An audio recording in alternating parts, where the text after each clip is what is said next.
아니, 왜소하고 힘도 못 쓰는 한국인 주제에 일본에서 뭘 할 수 있는데? 잠깐만. 나는 너가 생각하는 그런 한국인이 아니야. 대한민국의 모든 남성은 일본인보다 100배는 강하다고. 우리나라는 세계에서 몇 안 되는 분단 국가입니다. 그럼에도 우리가 두 발을 뻗고 편하게 잠을 잘 수 있는 이유는 우리를 대신해 밤낮 없이 지켜주는 60만 명의 군인들이 있기 때문인데요. 그들 외에도 300만 명의 예비군을 포함한 5천만 명의 국민들 모두는 전쟁이 일어났을 때 조국을 위해 싸울 만반의 준비가 되어 있습니다. 오늘은 일본에서 강도에게 약탈당할 뻔했던 마을, 주민들이 야쿠자를 자처했던 한국인 덕분에 위기를 모면할 수 있었던 사연을 소개해드리려고 하는데요. 이 한국인을 만났던 일본 청년은 약자를 위해 손을 내밀어준 그의 행동을 보며 큰 감동을 받았다고 합니다. 과연 그에게는 무슨 일이 있었던 걸까요? 함께 살펴보겠습니다. 일본 남성의 사연입니다. 감동 시작 애청자 여러분. 영상 시작 전 좋아요와 불우이웃을 위해 끝까지 시청 부탁드립니다. 안녕하세요. 저는 일본에 살고 있는 한 청년입니다. 제가 사는 곳 근처에는 스스무라고 불리는 빈민가가 있어요. 스스무 그곳이 어떤 곳이냐면 범죄자들이 모여 사는 곳이라 매우 위험한 장소입니다. 그럼에도 왜 그런 위험한 곳 근처에서 사냐고요? 집값이 싸기 때문입니다. 우리 가족은 물론이고 이 마을에 사는 주민들은 다 주머니 사정이 그다지 좋지 않습니다.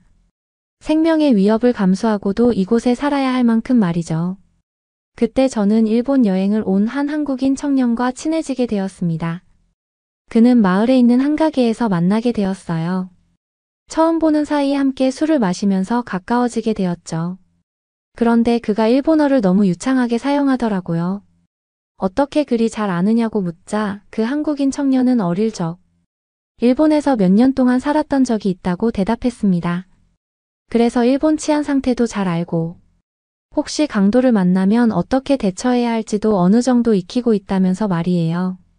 저는 어쩐지 그가 보통 내기가 아니라는 생각이 들었습니다. 여행 초심자가 오기에 제가 사는 동네는 너무 위험한 곳이에요. 그래서 그가 일본을 잘 알더라도 이곳에서 빨리 벗어나라고 얘기했습니다. 하지만 그는 이 정도는 아무것도 아니라며 손사래를 쳤죠. 저는 그가 너무 걱정되었습니다. 제가 이곳에 살면서 느낀 것은 돈만 벌면 1분, 1초라도 빨리 이곳을 벗어나는 게 모두의 소원이라는 것이었어요. 그만큼 이곳은 치안도 좋지 않고 목숨이 왔다 갔다 하는 곳이랍니다. 원래부터 일본은 치안이 매우 좋지 않기로 유명해요. 일몰 후에는 판자촌이나 외곽뿐 아니라 도심이더라도 현지인들이 돌아다니지 않을 정도니깐요. 그들은 반드시 손목시계를 차고 다니면서 시간이 어느 정도 되었는지 확인하는 것이 일상이에요. 저도 오후만 되면 문을 걸어 잠그고 생활할 정도입니다. 얼마나 위험한 곳인지 알 수 있겠죠. 여기 강도들은 제정신이 아닙니다. 공개적으로 뉴스 보도를 하고 있는 현장 기자에게도 카메라에 잡히지 않게 칼을 들고 위협하며 금품을 갈취하는 것이 일본 강도들이에요. 그들은 시도 때도 없이 칼이나 총기를 들고 위협을 하며 가게나 은행에 들어가 물건을 빼앗죠. 제 주변 사람들에게도 물어보면 강도에게 지갑을 털린 적이 있다는 사람이 한두 명이 아닙니다. 가게에서 누군가 총을 들고 들어오면 반사적으로 다들 두 손을 들고 지갑과 개인 스마트폰을 내놓아요. 이것이 일상일 정도라고 하면 다들 믿으실 건가요? 아무튼 그러던 중 저는 그에게 궁금한 것이 생겼습니다. 왜 굳이 일본 중심 혹은 축제 같은 데에 가지 않고 기나긴 여행, 일정 내내 이곳에만 머무르는지에 대한 질문이었죠. 그도 그럴 것이 왜 굳이 여행을 와서 이런 무시무시한 곳에 와 있느냐 이것이에요. 그러자 그는 대답했습니다. 일본에 살았을 적에 부모님이 너무 바빠서 집에 혼자 있을 때가 많았어. 혼자 돌아다닐 때가 많았는데 일본 사람들이 보호해줘서 그 시기를 잘 보낼 수 있었지. 나중에 강한 어른이 되면 반드시 그 은혜를 갚고 싶다고 생각했어. 그래서 이번 기회에 도움이 필요한 일본 사람들에게 내가 도움을 주고 싶어. 그는 제가 전혀 예상하지 못했던 뜻밖의 대답을 했습니다. 하지만 저는 그의 대답을 듣고 코웃음을 쳤어요. 누굴 지킬 수 있다고 생각하는 거야. 우리 일본인들은 네 생각보다 훨씬 강해. 아마 네가 도와주지 않아도 현지 사람들이 더 세지 않을까? 그러나 그 한국인 청년 역시 웃으면서 대답했습니다. 나는 한국의 특전사 부대를 나왔어. 저는 특전사가 무엇이냐고 물었어요. 특전사는 대한민국 육군의 특수부대였죠. 저는 그것이 얼마나 대단한지 모르기 때문에 그에게 특전사 때 이야기를 소개해달라고 하였습니다. 그는 자세를 고쳐 앉고 자신이 특전사 때 겪은 경험들을 말해주었어요. 저는 그와 대화를 나누어 본 후 사실 조금은 놀랐습니다. 그저 아무것도 모르는 철부지 없는 청년인 줄로만 알았는데 의외로 거친 인생을 살아왔더라고요. 특히 군대에 갔다가 목숨을 잃거나 신체가 불구가 될 수도 있는데 그런 곳에 자원했다는 게 대단해 보였어요. 그러자 그는 처음부터 특전사에 갈 생각은 없었다고 말했습니다.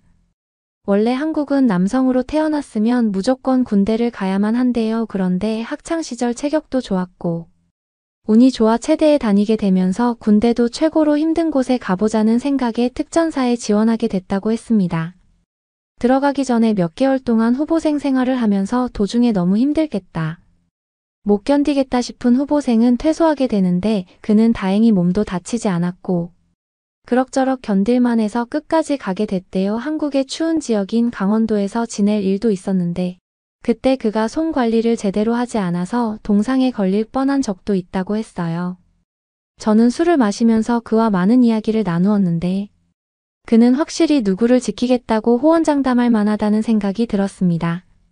그리고 그가 있었던 특전사라는 곳은 정말 무서운 곳처럼 느껴졌죠. 특히 동상에 걸리고서 손을 못 쓰게 되는 줄 알았다고 했을 때는 정말 흥미진진하면서도 무섭더라고요. 그는 그때 일로 인해 손에 있는 신경 조직에 문제가 생겼다고 말하기도 했습니다. 겨울만 되면 실내에 있어도 손이 차고 시린데다가 밖에 나가면 장갑을 껴도 손이 아프다면서 말이에요. 저는 그에게 그 시기를 어떻게 버텼냐고 물었습니다. 그는 그냥 눈을 감았다가 뜨면 하루가 지나 있고 했다면서 웃으며 대답했어요. 그러나 그는 특전사 경험이 무척이나 좋았다고 이야기했죠. 그때 체력과 마음가짐 정신력이 지금 너무나 도움이 되고 있다고 말이에요. 그는 어쩌다 보니 시간이 흐르면서 저희 집에 잠시 얹혀 살게 되었습니다. 그러면서 그와 저는 오래 봐온 친구처럼 친한 사이가 되었죠. 그는 실제로 마을의 여러 일을 도와주기도 했어요. 무거운 짐을 나르는 사소한 것부터 나이가 연로하신 어르신들이 사는 집에 가서 수리도 대신해주는 등 거의 자원봉사자와 같은 나날들을 보냈죠. 하지만 처음 우리 마을 사람들은 그를 좋아하지 않았습니다. 타국 사람일 뿐더러 그가 마을에 와서 사기만 치고 갈지 누가 아냐며 다들 혀를 찼죠. 그러나 그가 선한 사람이라는 사실을 깨닫게 되는 데에는 그리 오랜 시간이 걸리지 않았습니다. 처음 그가 베푸는 선행에 다들 의심의 눈초리를 보냈지만 그들은 금방 의심을 풀었거든요.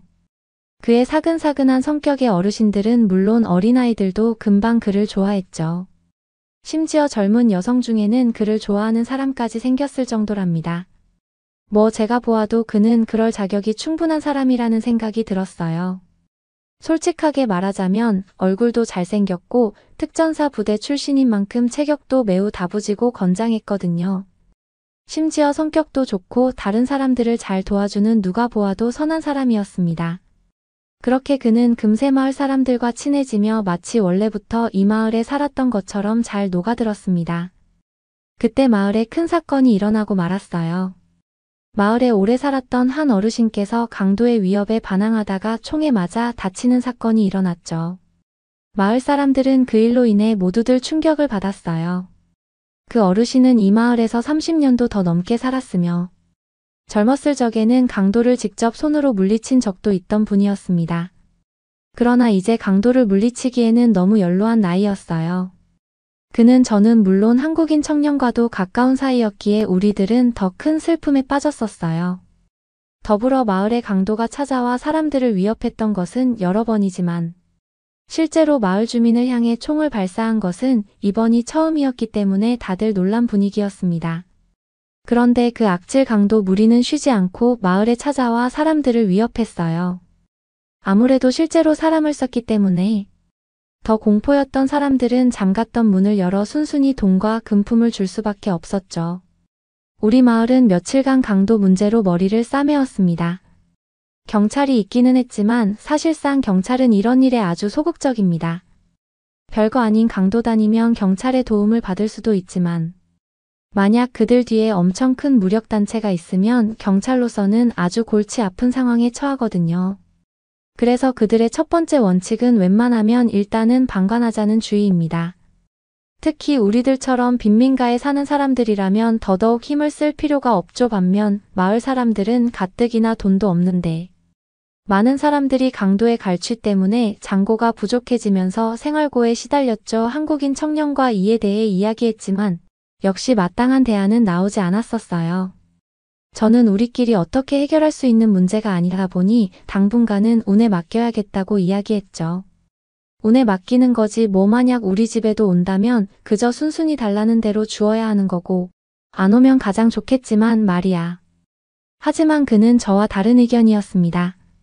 그는 담담하게 이렇게 말했었어요. 내가 잡아볼게. 전 놀랐습니다. 그들은 총기로 무장한 강도이고 우리는 총기가 없는 사람들인데 어떻게 해결할 수 있겠냐고 이야기했죠. 그러자 그가 말했어요. 사실 나는 일본에 올 때 이런 경우도 예상 못했던 건 아니야. 그래서 이곳에 올 때 총기 수집을 하겠다고 하면서 총기 등록증을 정식으로 발급받아왔어. 계속해서 있다가는 마을 사람들 다 살아남지 못할 수도 있어. 게다가 할아버지를 공격한 나쁜 놈들을 그대로 둘 수는 없어. 경찰들도 나 몰라라 하잖아. 저는 그의 눈에서 살기를 느낄 수 있었습니다. 그를 도와주고 싶은 마음은 굴뚝 같았지만 솔직히 겁이 났던 저는 그에게 협조하지 못하겠다고 이야기했고 그는 저를 충분히 이해한다고 대답했어요. 혼자서도 할 수 있다고 이야기한 그는 정말 다음날 강도가 마을을 또다시 덮쳤을 때 홀로 나서기 시작했습니다. 그는 일부러 강도를 유인해 우리 집으로 왔어요. 황당했죠. 저는 그가 도대체 무슨 생각인가 싶었어요. 집에 온 강도는 제게 있는 돈을 모두 달라고 하며 총구를 겨누었고 저는 싫지만 어쩔 수 없이 방바닥 깊숙이 숨겨있던 금고를 열었습니다. 도대체 지금 이 상황에 그는 어디에 갔는지 모르겠다고 생각한 그때 갑자기 계단에서 쥐 죽은 듯이 그가 내려오더니 뒤에서 나와 강도를 제압하기 시작했습니다. 갑작스러운 상황에서 강도와 몸싸움을 벌이는 상황이었어요. 어쩔 줄 몰랐습니다.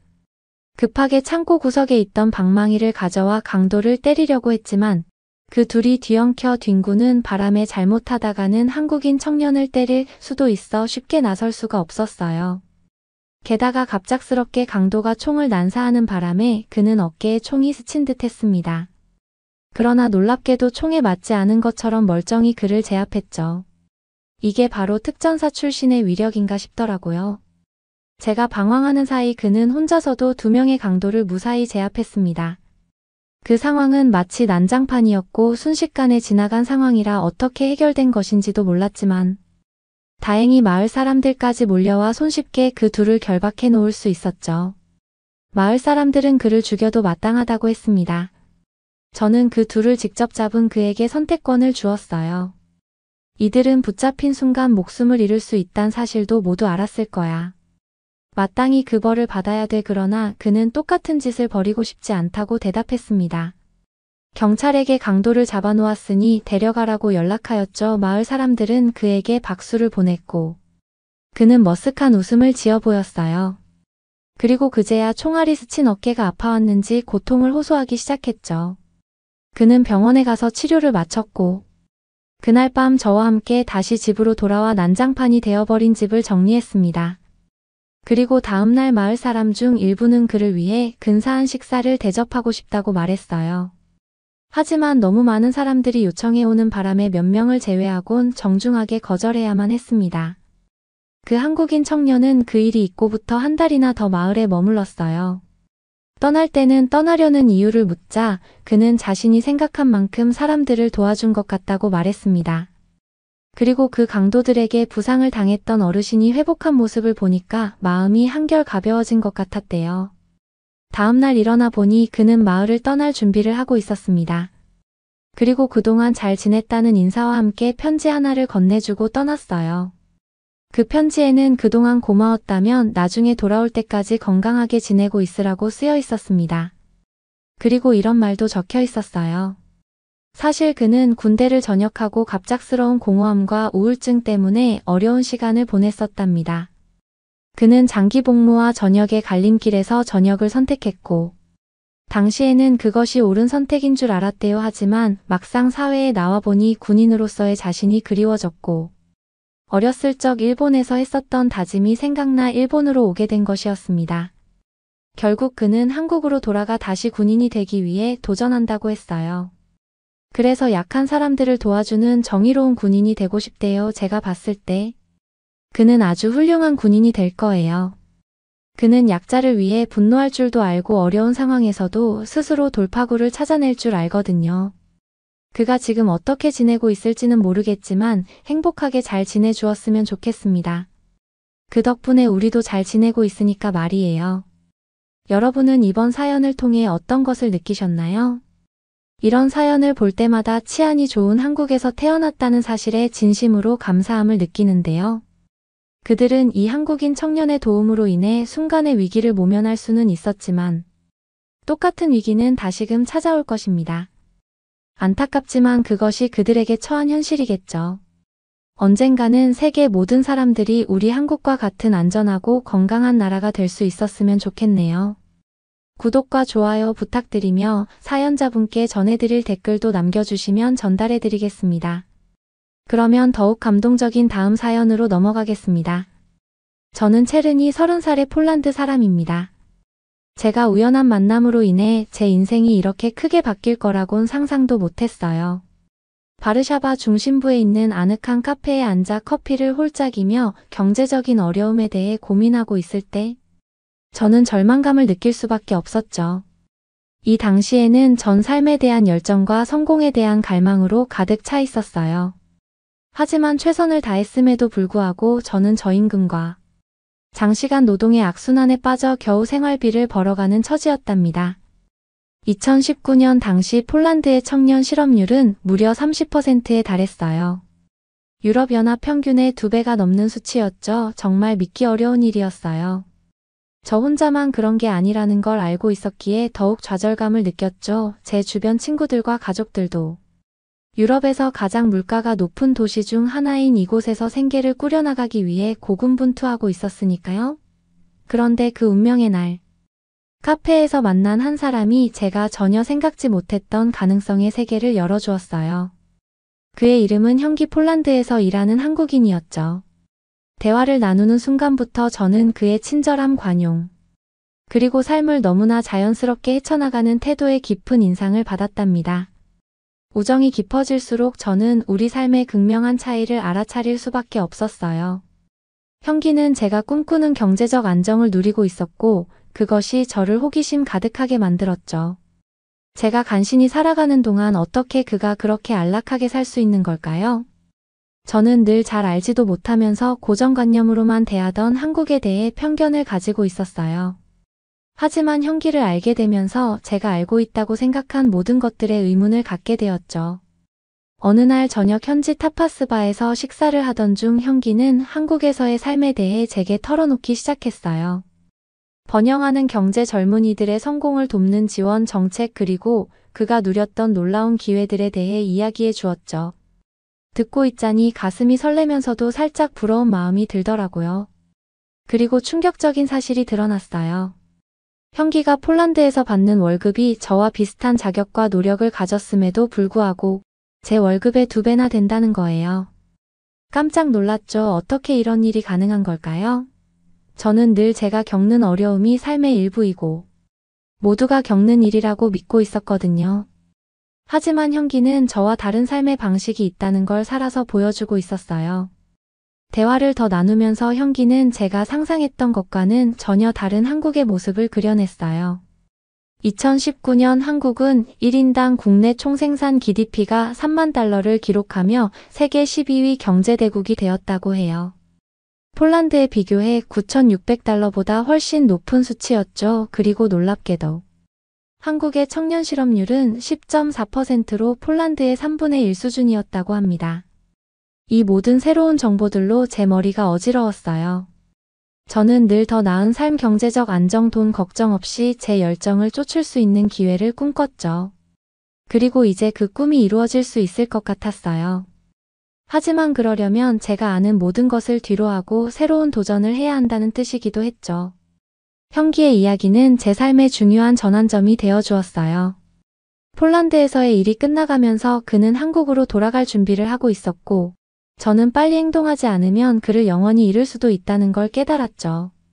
하지만 그보다 더 중요한 건 제가 더 이상 예전처럼 살아갈 수 없다는 사실이었어요. 변화가 필요했고 새로운 시작이 필요했죠. 그리고 제가 늘 원하던 삶을 만들 기회였어요. 그래서 두려움과 설렘을 안고 저는 모든 것을 바꾸기로 결심했어요. 폴란드에서의 어려움은 뒤로하고 새로운 시작을 향해 형기를 따라 한국으로 가기로 한 거죠. 이 여정이 저를 얼마나 변화시킬지, 그리고 제가 한때 의심의 눈초리로 바라보던 이 나라를 얼마나 사랑하고 감사하게 될지 그땐 알 리 없었어요. 서울행 비행기에 오르며 저의 가슴은 기대감으로 두근거렸죠. 앞으로의 길이 쉽지만은 않을 거라는 걸 알고 있었지만 저는 어떤 도전이든 맞설 준비가 되어 있었어요. 제 곁에는 형기가 있었고 앞에는 무한한 가능성이 놓여 있었죠. 저는 깊게 숨을 내쉬며 평생 잊지 못할 모험을 시작할 준비를 했답니다. 비행기가 인천국제공항에 착륙했을 때 저는 감정의 소용돌이에 휩싸였어요. 흥분, 긴장, 그리고 엄청난 가능성을 느끼며 말이죠. 긴 여정 내내 제 버팀목이 되어준 형기가 제 손을 다정하게 꼭 잡으며 미소 지었죠. 한국에 온 걸 환영해 라고 말하는 그의 목소리에 제 심장이 두근거렸어요. 공항을 나와 서울의 번화한 거리로 발을 내딛는 순간 마치 다른 세상에 들어온 것 같았어요. 도시는 현대적인 고층 건물, 전통 사찰 기술이 눈부시게 어우러진 모습이었죠. 제가 보는 곳마다 역동적이고 활기찬 문화의 흔적이 가득했고, 그건 제가 이전에 경험해 본 적 없는 광경이었답니다. 형기의 가족들은 따뜻하게 저를 맞아주었고, 낯선 땅에서도 금세 집처럼 편안함을 느끼게 해주었어요. 그들은 저에게 한식의 매력을 소개해 주었죠. 구수한 불고기, 매콤한 김치, 든든한 비빔밥까지, 그리고 그들의 일상을 채우는 관습과 전통도 가르쳐 주었답니다. 이 새로운 문화를 즐기면서도 저는 영원히 관광객으로 남을 순 없다는 걸 알고 있었어요. 한국에서 제 삶을 만들고 싶다면 저만의 길을 찾아야 했죠. 그래서 저는 모델이 되기로 마음먹었어요. 제 독특한 유럽인 외모로 다양성을 추구하는 시장에서 눈에 띄고 싶었거든요. 처음에는 쉽지 않았어요. 오디션에서 거절당하고 좌절도 맛봤죠. 폴란드를 떠난 게 잘한 선택인지 의문이 들 때도 있었어요. 하지만 형기는 항상 곁에서 저를 지지해 주었고 한국이 제공하는 놀라운 기회들을 일깨워 주었답니다. 그리고 그의 말이 맞았어요.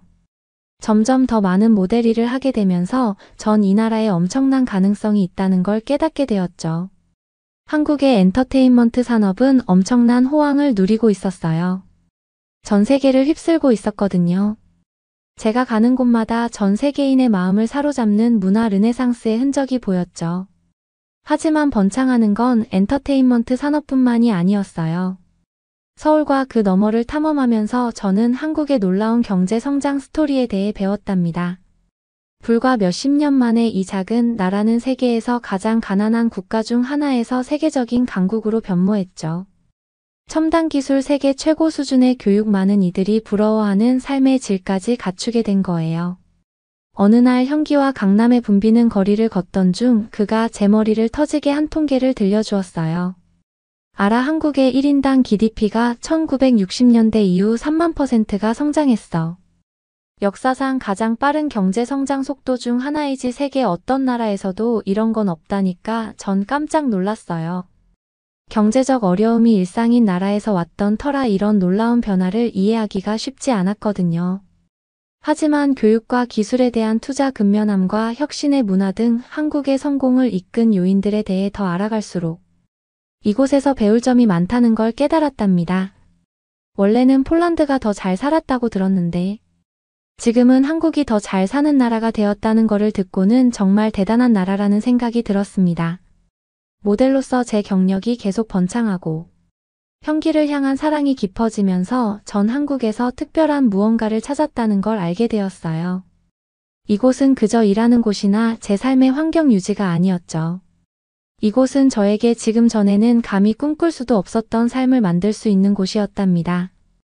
그리고 매일매일 저는 제 새로운 현실을 기꺼이 받아들였어요.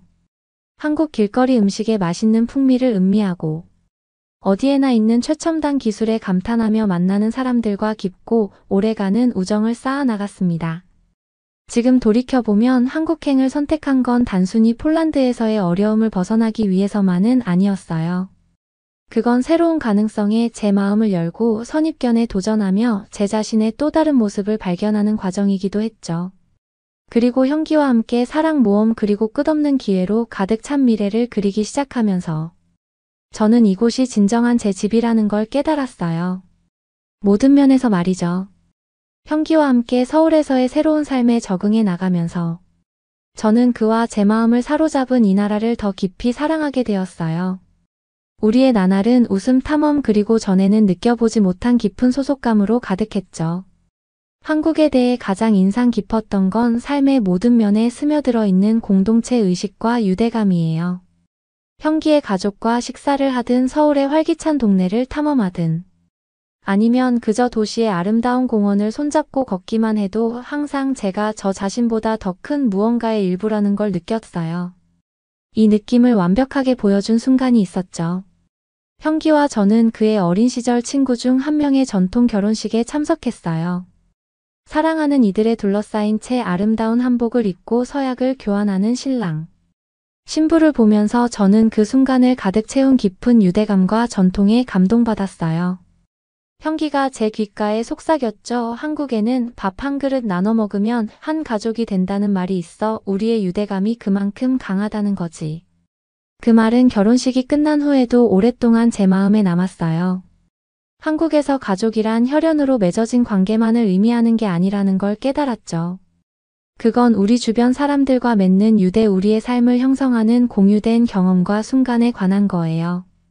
형기와 저희 자신의 결혼식을 계획하면서 우리는 두 문화와 전통을 모두 존중하고 싶었어요.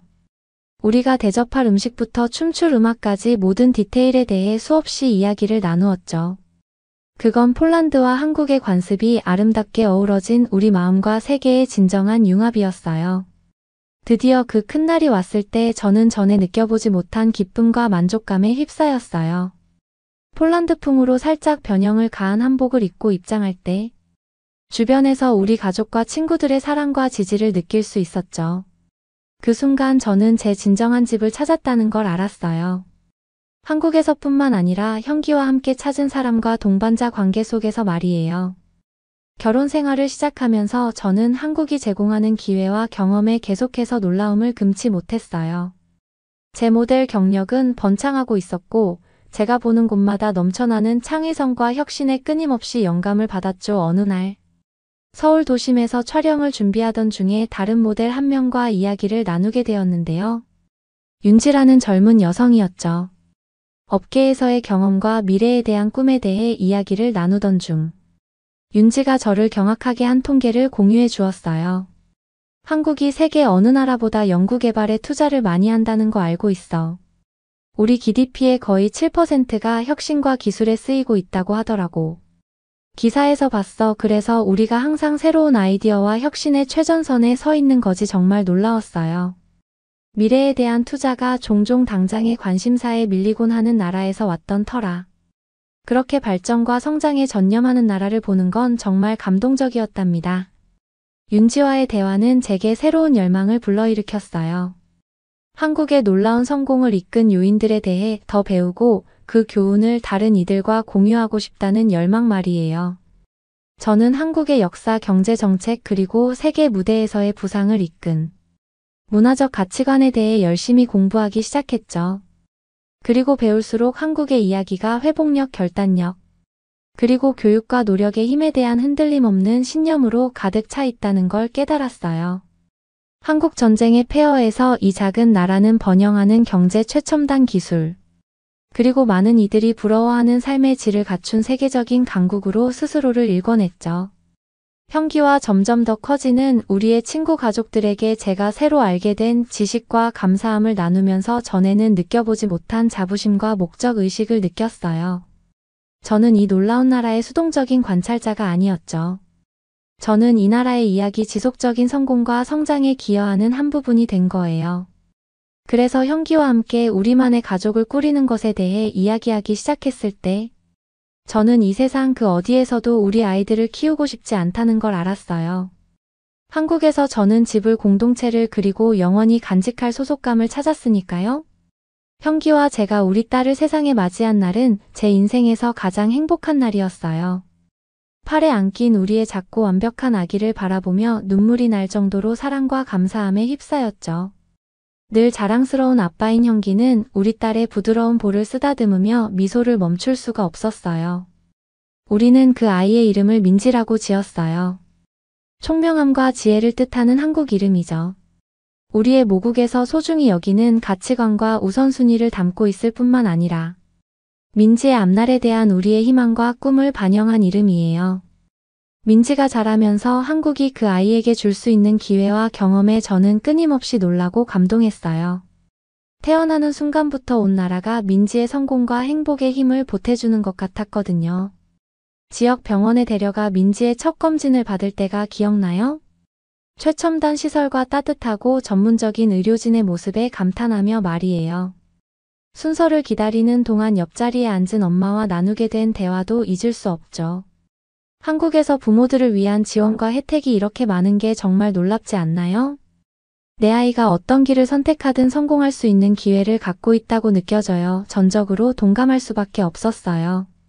양질의 의료 서비스와 교육이 사치로 느껴지곤 했던 나라에서 왔던 터라. 한국이 가장 어린 시민들의 행복을 이렇게 우선시하는 걸 보는 건 정말 겸허한 경험이었죠. 민지가 좀 더 자라자 우리는 서울 최고의 유치원 중 하나에 그 아이를 보내기로 결정했어요. 그 결정이 설렘과 동시에 약간의 긴장감을 주기도 했죠. 하지만 그 문을 열고 들어가는 순간 우리가 옳은 선택을 했다는 걸 알 수 있었어요. 유치원은 창의성과 혁신의 놀라운 세계였어요. 밝고 다채로운 교실, 최첨단 기술 직접 체험하며 배우고 비판적으로 사고하는 걸 강조하는 커리큘럼까지 민지는 그 환경 속에서 꽃을 피웠고 재능 있는 선생님들의 지도 아래 타고난 호기심과 총명함을 마음껏 발휘했죠. 어느 날 민지를 유치원에서 데리고 나오는데 선생님이 미소를 지으며 저를 불렀어요. 따님은 정말 특별한 아이예요. 창의력과 문제 해결 능력이 또래들보다 훨씬 똑똑하답니다. 자랑스러워하셔도 될 거예요. 저는 자부심으로 가슴이 부풀었죠. 민지의 성공이 그 아이 자신의 재능뿐만 아니라 한국이 만든 놀라운 교육제도의 산물이라는 걸 알았거든요. 탁월함과 기회를 강조하는 세계적인 교육 시스템 속에서 제 딸에게는 밝은 미래가 기다리고 있다는 걸 의심치 않았어요. 세월이 흘러 민지가 호기심 가득하고 자신감 넘치는 어린 소녀로 성장하면서 저는 점점 더 우리를 이 자리에 있게 한 놀라운 여정을 되돌아보게 되었어요. 폴란드에서의 한계와 어려움에서부터 한국이라는 새로운 보금자리에서 맞이한 무한한 기회와 경험까지 그 모든 과정이 개방적인 마음가짐, 인내, 그리고 인간 정신의 놀라운 잠재력의 힘을 증명하는 것이었죠.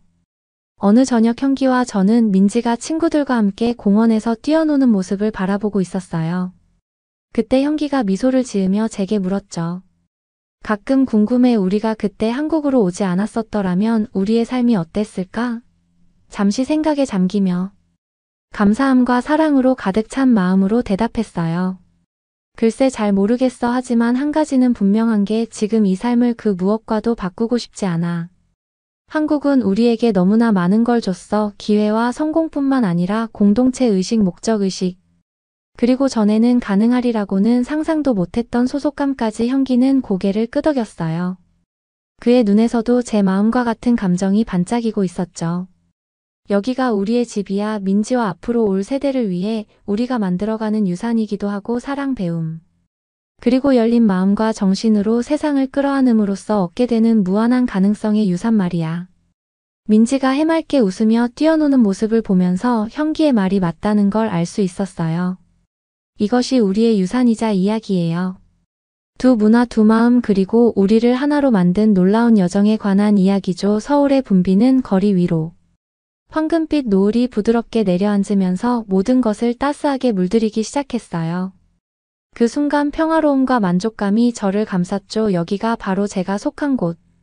제 마음이 진정한 안식처를 찾은 곳이에요. 앞으로 어떤 도전과 성취가 우리를 기다리고 있든 한국이 제게 준 값진 선물에 늘 감사할 거예요. 삶을 가장 충만하게 살아갈 수 있게 해준 한계를 모르는 사랑. 그리고 약속과 가능성으로 가득 찬 미래까지 이 모든 것들 말이에요. 한국과 제 가족에 대한 사랑을 여러분과 나눌 수 있어서 기쁩니다. 열린 마음과 꿈을 잃지 마세요. 삶의 가장 뜻깊은 모험은 종종 예기치 못한 곳에서 시작된답니다. 이상으로 저 체르니의 이야기를 마칩니다. 한국에서의 특별한 여정이 여러분께 영감과 희망을 줄 수 있기를 바라며 다시 한번 저희 사랑과 감사의 인사를 전합니다. 그러면 더욱 재미있는 다음 사연으로 넘어가겠습니다. 한 여성이 자신의 책상 앞에 놓인 노트북을 보며 고민을 하고 있습니다. 한국에서 열리는 전 세계 심리학자들이 모이는 프로그램에 초대하고 싶다는 메일이 노트북에서 보이네요. 그녀는 매우 좋은 기회이지만 그만큼 고민을 하고 있었습니다. 한국에 대해 매우 모르고 위험하다는 생각이 들었기 때문이죠. 의자에 앉았다. 일어났다를 반복하는 이 여성은 과연 한국으로 가게 될까요? 오늘은 영국의 심리학자 디오르 씨의 이야기를 들려드릴게요. 안녕하세요. 제 이름은 디오르예요. 저는 심리학자로 일하면서 사람들의 생각과 감정을 이해하도록 돕고 있어요. 제 일은 사람들의 이야기를 듣고 그들이 겪는 어려움을 안내하는 것입니다. 저는 항상 사람들이 어떻게 생각하고 느끼는지에 대해 호기심이 많았어요. 저는 각 사람을 독특하게 만드는 요소에 대해 배우는 것을 좋아합니다. 저는 일을 할 때 고객의 입장에서 생각하고 고객의 눈으로 세상을 보려고 노력하죠. 하지만 최근에 세상을 바라보는 제 자신의 이해에 의문을 품게 된 사건이 있었어요. 저는 새로운 나라에서의 생활에 적응하는데 어려움을 겪고 있는 한 고객과 상담을 하고 있었어요. 그리고 그때 고객의 파일을 읽으면서 제가 뭔가 중요한 것을 놓치고 있는 것 같은 느낌을 받았죠. 저는 열린 마음으로 이해하려고 최선을 다하지만 저에게도 편견이 있다는 것을 깨닫게 되었습니다. 이는 제한된 정보를 바탕으로 제가 형성한 생각과 의견이었습니다. 제가 항상 깨닫지는 못하더라도 세상을 보는 방식에 영향을 스스로 미치고 있었죠. 영국에서 자란 저는 다른 문화에 대해 직접 배울 기회가 많지 않았습니다. 제가 다른 나라에 대해 아는 것은 대부분 TV에서 보거나 뉴스로 접한 내용에서 비롯된 것이었습니다. 마치 안개가 낀 창문을 통해 세상을 바라보는 것과 같았죠. 어떤 때에 세부적인 것들은 완벽하게 정확하지 않기도 했습니다. 특히 저는 한국이라는 나라에 대해서는 이해의 폭이 좁았습니다. 한국의 놀라운 경제 성장과 기술 및 대중문화의 선두주자가 되었다는 이야기는 들어봤어요. 물론 한국 음식이 맛있고 유구한 역사를 가지고 있다는 것도 알고 있었지만 이런 기본적인 사실 외에는 그곳에 사는 사람들 그들이 무엇을 중요하게 여기는지 어떻게 삶을 살아가는지에 대해서는 잘 알지 못했습니다. 제 고객의 어려움에 대해 생각하면서 저는 더 많은 것을 배워야 한다는 것을 깨달았습니다. 의뢰인이 어디에서 왔는지 완전히 이해하지 못한다면 어떻게 진정으로 도울 수 있을까요? 이는 심리학자로서 제 자신의 능력에 의문을 갖게 된 겸허한 순간이었습니다. 저는 제 지식을 넓히고 제 가정에 도전하기 위해 무언가를 해야 한다는 것을 알았어요. 하지만 제가 뭘 할 수 있을까요? 모든 것을 내려놓고 무작정 한국으로 떠날 수 있는 것도 아니었는걸요. 또 제겐 저를 믿는 고객들을 책임져야 할 의무가 있었어요. 막막함을 느끼고 있을 때 마침 기회가 찾아왔습니다. 심리학자들을 위한 특별 프로그램에 참여하라는 이메일을 받았어요. 이 프로그램은 서로 다른 문화관에 의해 증진을 위한 것이었습니다. 한국에서 열릴 예정이었는데 여러 나라에서 온 심리학자들이 모여 서로에게 배우는 시간이었죠. 이메일을 읽으면서 제 가슴이 뛰는 것을 느낄 수 있었습니다. 새로운 문화에 몰입하고 동료들로부터 배울 수 있는 완벽한 기회인 것 같았기 때문이죠. 하지만 한편으로는 두려운 마음도 들었습니다. 편안한 삶을 뒤로하고 미지의 세계로 떠난다는 생각에 긴장감이 밀려왔죠. 저는 찢어지는 듯한 느낌으로 이메일을 바라보고 앉아 있었습니다. 한편으로는 안전하게 제가 아는 것을 고수하고 싶었지만 항상 호기심이 많고 도전을 좋아하는 제 또 다른 한편은 이 기회를 놓칠 수 없다는 것을 알고 있었습니다. 이건 내 기회야. 제 안의 목소리가 말하는 것 같았습니다. 성장하고 배우고 더 나은 심리학자가 될 수 있는 기회라고 그 순간 저는 제가 해야 할 일이 무엇인지 알았습니다. 저는 심호흡을 하고 이메일에 답장을 보냈습니다. 디오르 참여하겠습니다. 이 간단한 짧은 문장으로 저는 상상도 하지 못했던 방식으로 제 인생을 바꿀 여정을 시작하게 되었습니다. 전 세계를 가로질러 멀리서만 접했던 한국으로 들어가는 모험을 시작하려던 참이었죠. 설렘과 긴장감이 뒤섞인 채 의자에 몸을 기대자 저절로 미소가 지어졌습니다. 앞으로의 길이 험난할 거라는 걸 알았지만 지금까지 경험하지 못했던 방식으로 새로운 곳으로 가게 될 것이었기 때문이죠. 저는 고객을 위해서뿐만 아니라 제 자신을 위해서도 꼭 가야 할 여정이라는 것도 알았습니다. 제 자신의 편견에 정면으로 맞서고 세상과 그 안에서 제 위치에 대한 이해를 넓힐 수 있는 기회이니까요. 그래서 저는 희망으로 가득 찬 마음과 새로운 가능성에 열린 마음으로 한국을 넘어 세계로 나아가는 길에 첫 발을 내딛었습니다. 저는 심호흡을 하고 기대에 가득 찬 마음으로 컴퓨터로 돌아가 앞으로의 모험을 계획하기 시작했습니다. 어떤 도전에 직면하게 될지 어떤 교훈을 얻게 될지 알 수 없었지만 설레는 마음이 들었어요. 한국에 대해 조사하기 시작하면서 저는 제가 발견한 사실에 놀랐습니다. 한국은 고대 전통과 최첨단 기술이 공존하는 대조적인 나라라는 것을 알게 되었어요. 저는 한반도를 지배했던 고대 왕국부터 20세기의 참혹한 전쟁에 이르기까지 한국의 풍부한 역사에 대해 읽었습니다. 또한 한국의 정신건강 환경에 대해서도 자세히 알게 되었습니다. 한국이 최근 몇 년 동안 정신건강 문제를 해결하고 낙인을 줄이기 위해 상당한 진전을 이뤘다는 것을 알게 되었죠. 정부는 정신건강 서비스에 투자하고 사람들이 도움이 필요할 때 도움을 받도록 장려하는 대중인식 개선 캠페인을 시작했어요. 하지만 여전히 극복해야 할 과제가 있다는 것도 알게 되었습니다. 많은 국가와 마찬가지로 한국도 높은 스트레스, 우울증, 자살률로 어려움을 겪고 있었어요. 체면을 중시하는 문화와 도움을 요청하는 것에 대한 낙인 등 사람들이 정신건강 치료를 받기 어렵게 만드는 문화적 장벽도 존재하고 있었죠. 이러한 문제에 대해 더 많이 읽으면서 저는 점점 더 목적의식이 커지는 것을 느꼈습니다. 이 프로그램이 단순히 제 자신의 성장과 배움에만 국한된 것이 아니라는 것을 깨달았거든요. 또한 사람들의 삶에 실질적인 변화를 가져오고 사람들이 필요한 지원을 받지 못하게 막는 장벽을 허물 수 있는 기회이기도 했죠. 새로운 정보를 발견할 때마다 제 흥분은 점점 더 커졌습니다. 서울 거리를 걸으며 한국 음식의 맛을 느끼고 동료들로부터 배우고 제가 가진 지식을 나누면 어떨지 상상하기 시작했어요. 출국 날짜가 다가올수록 저는 긴장감과 설렘이 뒤섞인 감정을 느꼈습니다. 한국행 비행기에 몸을 싣자 희망과 가능성이 저를 덮치는 것을 느꼈습니다. 저는 앞으로 어떤 일이 닥치든 제가 정면으로 맞서서 배우고 성장하며 한 걸음 한 걸음 세상을 변화시킬 준비가 되어 있다는 것을 알았습니다. 비행기에서 내리자마자 설렘과 긴장감이 밀려왔습니다. 드디어 한국에 도착했고 배움과 발견의 여정을 시작할 준비가 되었으니까요. 공항은 전 세계에서 온 사람들로 북적거렸습니다. 모르는 언어도 들리고 낯선 문자로 된 간판도 보였습니다. 저는 제가 고향에서의 편안한 삶에서 얼마나 멀리 왔는지 새삼 깨닫게 되었습니다. 저는 세관을 통과하고 짐을 찾은 다음 차를 타러 밖으로 나갔습니다. 이번 프로그램에서 운전기사가 저를 태우고 호텔까지 데려다 줄 것을 예약해 두었다고 했습니다. 밖에서 기다리는 동안 저는 주변을 둘러볼 수밖에 없었습니다. 공기는 상쾌하고 맑았고 멀리 산들이 보였습니다. 눈앞에는 높은 빌딩과 번화한 거리로 가득한 도시가 펼쳐져 있었어요. 드디어 옆면에 프로그램 로고가 새겨진 차 한 대가 멈췄습니다. 운전기사가 따뜻한 미소로 저를 맞이하며 트렁크에 짐을 싣는 것을 도와주었습니다.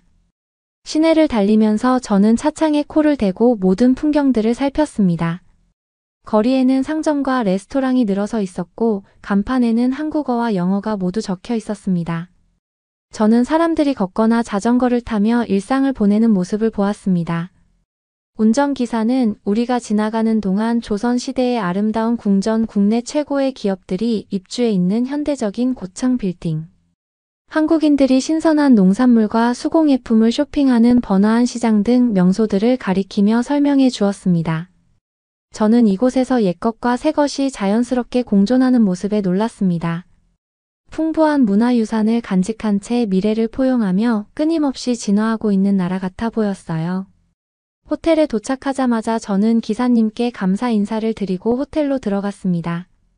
로비는 높은 천장과 반짝이는 대리석 바닥으로 세련되고 현대적인 곳이었어요. 체크인을 마치고 방으로 올라가자마자 저는 곧바로 짐을 풀고 여행을 시작하고 싶었습니다. 하지만 짐을 풀고 몸을 정리하는 동안 마음속에서 점점 커지는 긴장감을 떨쳐낼 수 없었습니다. 배우고 성장하기 위해 이곳에 왔는데 정작 제가 배워야 할 사람들과 소통하지 못하면 어쩌죠? 자신의 편견과 한계가 제 발목을 잡는다면요. 저는 고개를 저으며 그런 생각들을 제쳐두고 앞으로의 여정에 대한 설렘에 집중하려고 노력했습니다.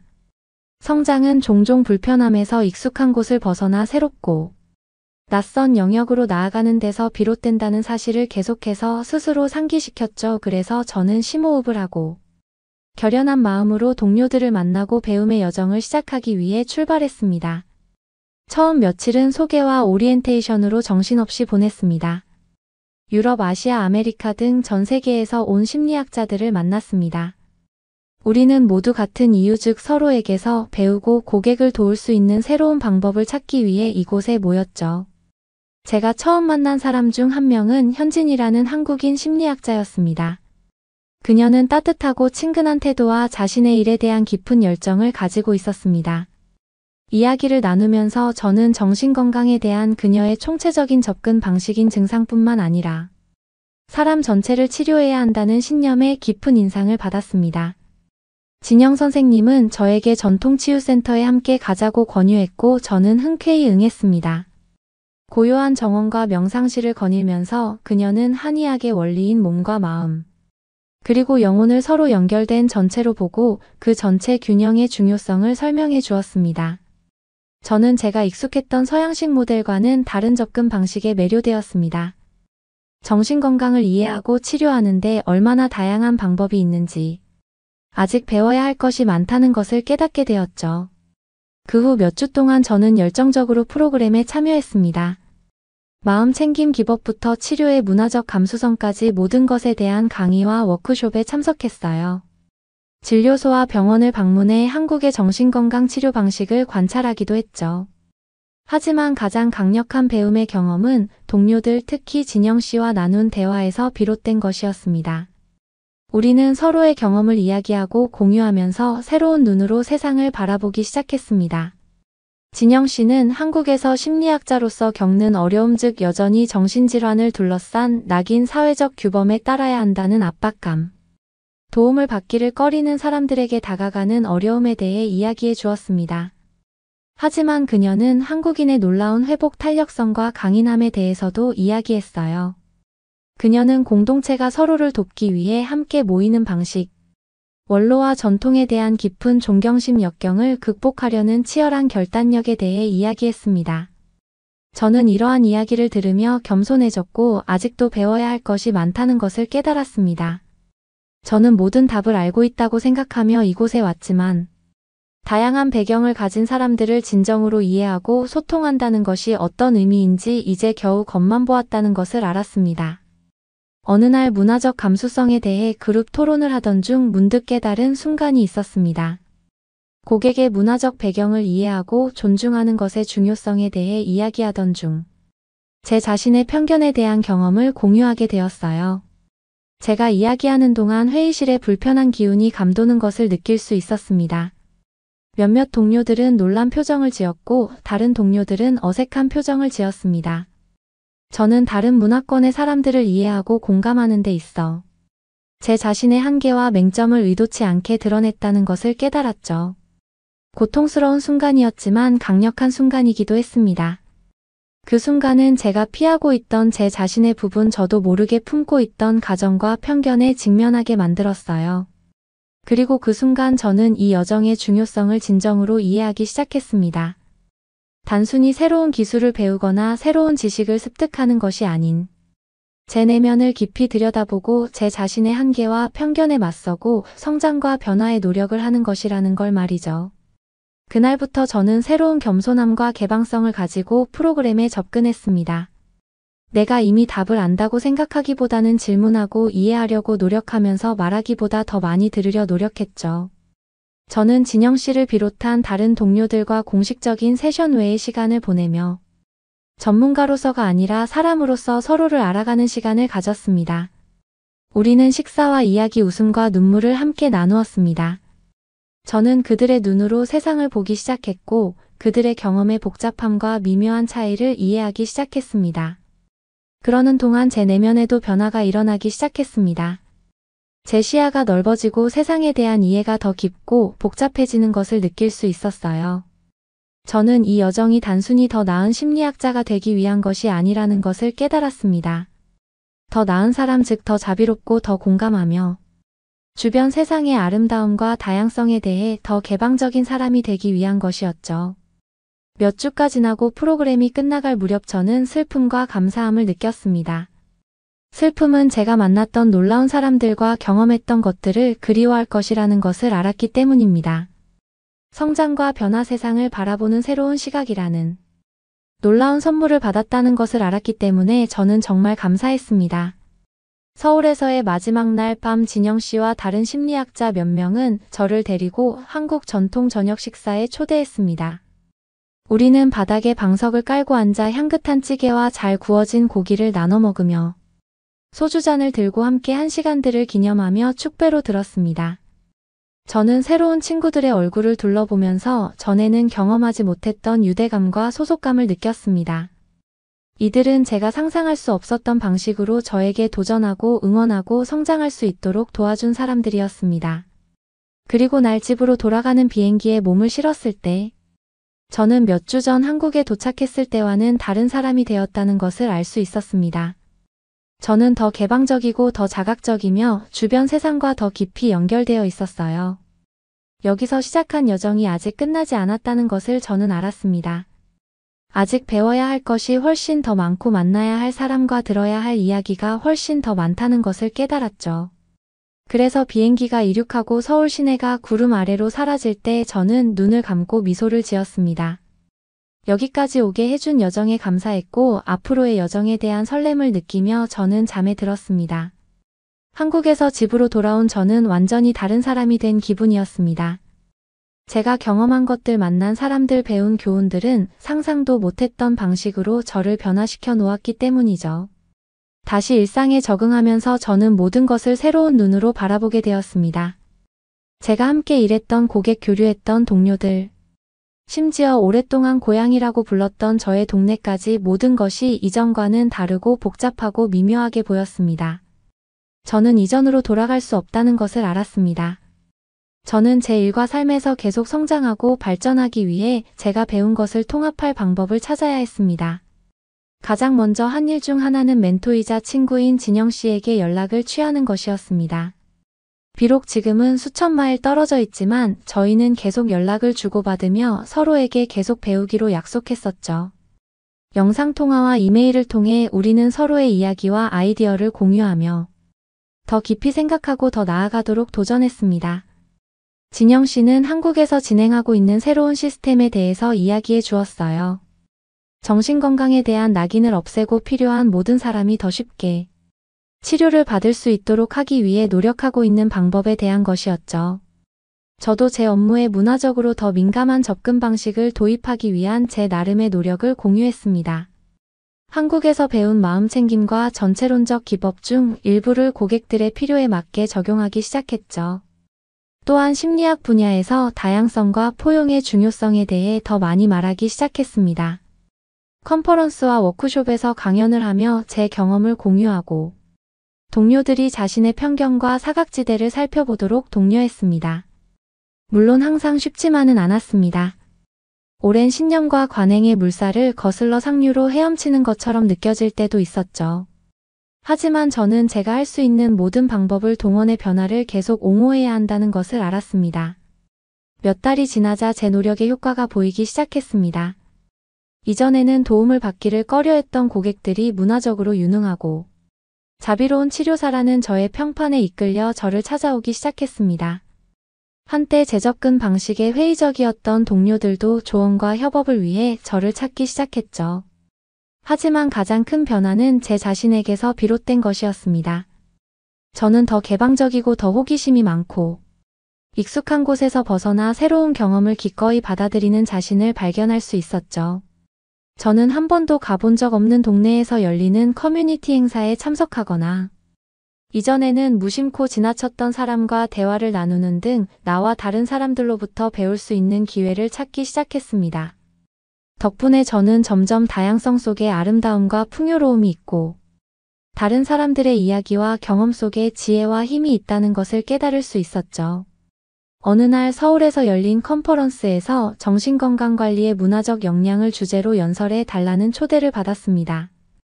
설레고 영광스러웠지만 한편으로는 긴장도 되었습니다.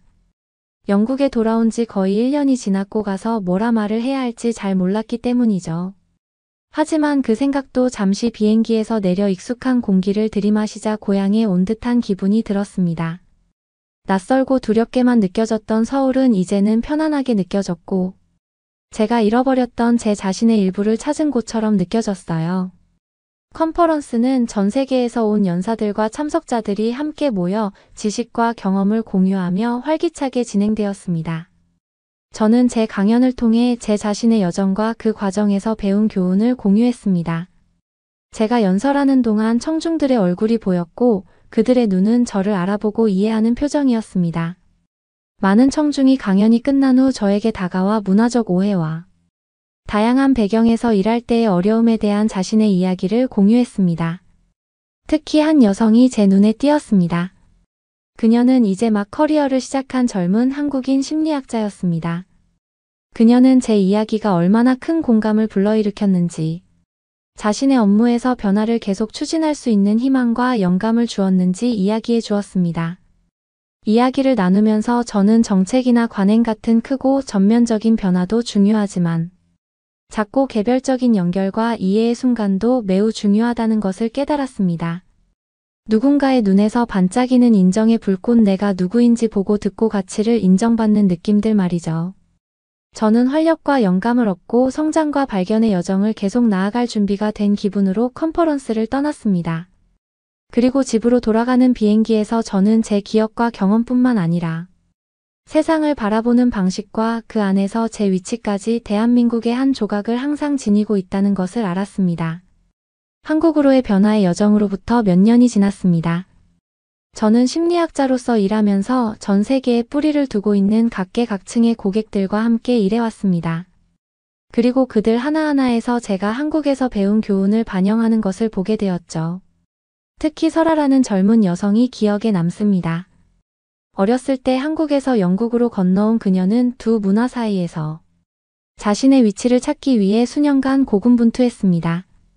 처음 저를 찾아왔을 때 그녀는 가족의 기대와 자신의 마음속 욕구 사이에서 갈등하며 길을 잃고 혼란스러워했습니다. 함께 일하는 동안 저는 설아가 자신의 목소리를 찾기 시작하고 우아하고 용감하게 정체성의 복잡성을 헤쳐나가는 과정을 지켜보았습니다. 그리고 저는 설아에게서 제가 한국 사람들에게서 보았던 것과 같은 회복, 탄력성과 강인함을 보았죠. 저는 그 정신을 미나가 새로운 땅에서 자신만의 길을 개척하는 과정에서 자신의 유산을 받아들이는 모습에서 보았습니다. 문화적 차이를 넘어 이해와 연결의 다리를 놓으며 다른 이들에게 다가가는 모습에서도 보았죠.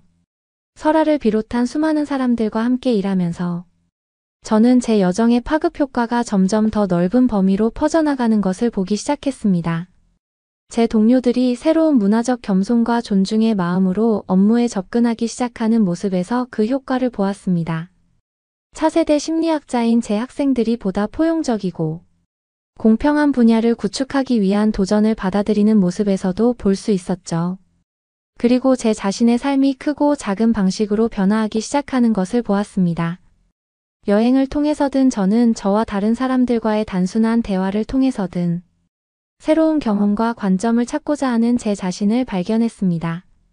저는 동료들과 함께 전 세계 작가들의 작품을 읽으며 문학이라는 렌즈를 통해 인간 경험의 풍부함과 다양성을 탐구하는 북클럽을 시작했습니다. 한 달에 한 번씩 모여 커피와 빵을 먹으며 책에 대해 토론하고 각자의 이야기와 통찰을 공유했습니다. 그 대화를 통해 저는 세상을 새로운 시각으로 바라보기 시작했습니다. 이야기가 문화와 경험 사이의 간극을 메우는 다리가 될 수 있다는 것을 알았죠. 다른 사람의 삶에 마음을 열면 우리가 생각지도 못했던 방식으로 이해와 공감을 확장할 수 있다는 것을 알 수 있었습니다. 그리고 서로의 차이를 뛰어넘어 함께 모이면 아름답고 강력한 무언가를 만들어낼 수 있다는 것을 알았죠. 이러한 공동체 의식은 개인적으로나 직업적으로나 제 삶을 이끄는 힘이 되었습니다. 덕분에 저는 지역 단체에 참여하여 제가 살고 있는 도시 내에서 이해와 지원의 다리를 놓기 위해 노력했습니다. 제가 가장 자랑스럽게 생각하는 프로젝트 중 하나는 이민자 및 난민 커뮤니티를 위한 정신건강 지원 프로그램입니다. 한국에서 수행한 작업에서 영감을 받아 문화적으로 민감한 치료를 가장 필요로 하는 사람들에게 직접 제공하는 모델을 개발하는 데 도움을 주었죠. 저희는 각 커뮤니티의 고유한 요구와 경험에 맞춰 수십 개 언어로 상담 및 지원 서비스를 제공했습니다. 그리고 가장 어두운 곳에서도 희망과 치유의 이야기가 나오는 것을 통해 효과를 볼 수 있었어요. 전쟁으로 자아를 포함한 모든 것을 잃은 시리아 난민 야난드의 이야기처럼 말이죠. 이 프로그램을 통해 그는 단순한 지원과 보살핌이 아니라 새로운 목적 의식과 소속감을 찾을 수 있게 되었어요. 또는 우울증과 고립감에 시달리며 이전 삶과 새로운 삶 모두에서 단절된 느낌을 받았던 중국 이민자 메이의 경우는 커뮤니티 기반의 이러한 접근 방식을 통해 자신의 경험을 이해하는 다른 사람들과 연결될 수 있었고 계속 앞으로 나아갈 수 있는 힘과 회복력을 스스로 찾을 수 있었습니다. 이러한 이야기와 이와 비슷한 수많은 사람들의 이야기들은 제가 일하는 원동력이 되었습니다. 이 이야기들은 연결의 힘 아주 작은 공감과 이해의 행동이 우리가 완전히 이해할 수 없는 방식으로 삶에 영향을 미치는 파급 효과를 가져올 수 있다는 것을 상기시켜 주었습니다. 그리고 몇 년 전 한국에서 배운 교훈을 떠올리게 합니다. 인간 다양성의 아름다움과 풍요로움 인간 정신의 강인함과 회복력에 대한 교훈으로 세상의 마음을 열면 이해뿐 아니라 모든 국경과 경계를 초월하는 소속감과 목적 의식을 찾을 수 있다는 교훈을 얻었습니다. 제 여정을 되돌아보니 대부분이 깊은 감사함으로 가득 차 있습니다. 저를 형성한 경험과 제 삶에 무수한 방식으로 영향을 준 사람들에 대한 감사 말이죠. 의미 있고 중요하다고 느끼는 일을 할 수 있는 기회에 대한 감사 비록 작은 일이지만 세상을 변화시킬 수 있는 일에 대한 감사로 말입니다. 또 저는 미래에 대한 희망과 설렘으로 가득 차 있습니다. 아직 여정이 끝나지 않았고 배우고 발견해야 할 것이 훨씬 더 많다는 것을 알기 때문입니다. 그리고 제가 마음과 생각을 열어두고 새로운 경험과 관점을 계속 찾는 한 제 자신의 성장과 변화의 파급 효과는 계속해서 바깥으로 퍼져나가 제가 상상할 수 없는 방식으로 삶에 영향을 미칠 것이라는 것을 저는 알고 있었습니다. 이것이 바로 문화적이의 공감과 연결의 힘입니다. 한 번의 하나의 작은 행동으로 우리 자신뿐만 아니라 우리 주변의 세상을 변화시킬 수 있는 힘이죠. 저는 한 사람의 영향력이 얼마나 큰지, 아주 작은 조약돌이 우리가 생각지도 못한 곳에 파문을 일으킬 수 있는지 직접 보았습니다. 그리고 저는 우리가 함께 공유한 인류애의 힘을 통해 우리가 꿈꿔왔던 것보다 더 정의롭고 더 자비롭고 더 연결된 세상을 만들 수 있다는 것을 이제는 알고 있습니다. 결국 이것은 제가 남기고자 하는 유산이며 제가 일으키고자 하는 파급 효과입니다. 그리고 다른 사람들에게도 어떤 방식으로든 그 유산에 동참할 것을 저는 권유하고 있습니다. 각자의 성장과 발견의 여정을 통해서든 커뮤니티에서의 활동을 통해서든 아니면 단순히 열린 마음과 호기심 가득한 마음으로 매일 세상에 나타나는 모습을 통해서든 말입니다. 결국 우리는 모두 연결되어 있으며 그 연결을 인정하고 존중하며 서로의 차이를 넘어 다리를 놓을 때만이 진정으로 온전하고 치유된 세상을 만들 수 있습니다. 그러니 우리 모두 연못의 조약돌이 되어 상상을 초월하는 파문을 일으키며 영향을 미치는 사람이 됩시다. 그리고 그 과정에서 우리가 배운 교훈 우리를 형성하고 지금의 우리를 만든 연결과 이해의 순간들을 결코 잊지 맙시다. 그 순간에 우리는 세상을 있는 그대로 엿볼 수 있기 때문입니다. 그리고 그 순간에 우리는 한 번에 한 번씩 계속 앞으로 나아갈 수 있는 용기와 영감을 얻을 수 있습니다. 여러분은 어떻게 보셨나요? 응원과 격려의 한마디씩을 댓글로 남겨주시기 바랍니다. 사연자분들에게 전달해 드리겠습니다. 실제 사연 제보를 받고 있습니다. 채택되신 분께는 작은 선물도 보내드리고 있습니다. 저희의 사연이 여러분의 하루에 작은 힘이 될 수 있었으면 좋겠습니다. 감동적인 사연을 주변 분들과 이야기 나눠보세요. 더욱더 좋은 영상으로 다시 찾아뵙겠습니다.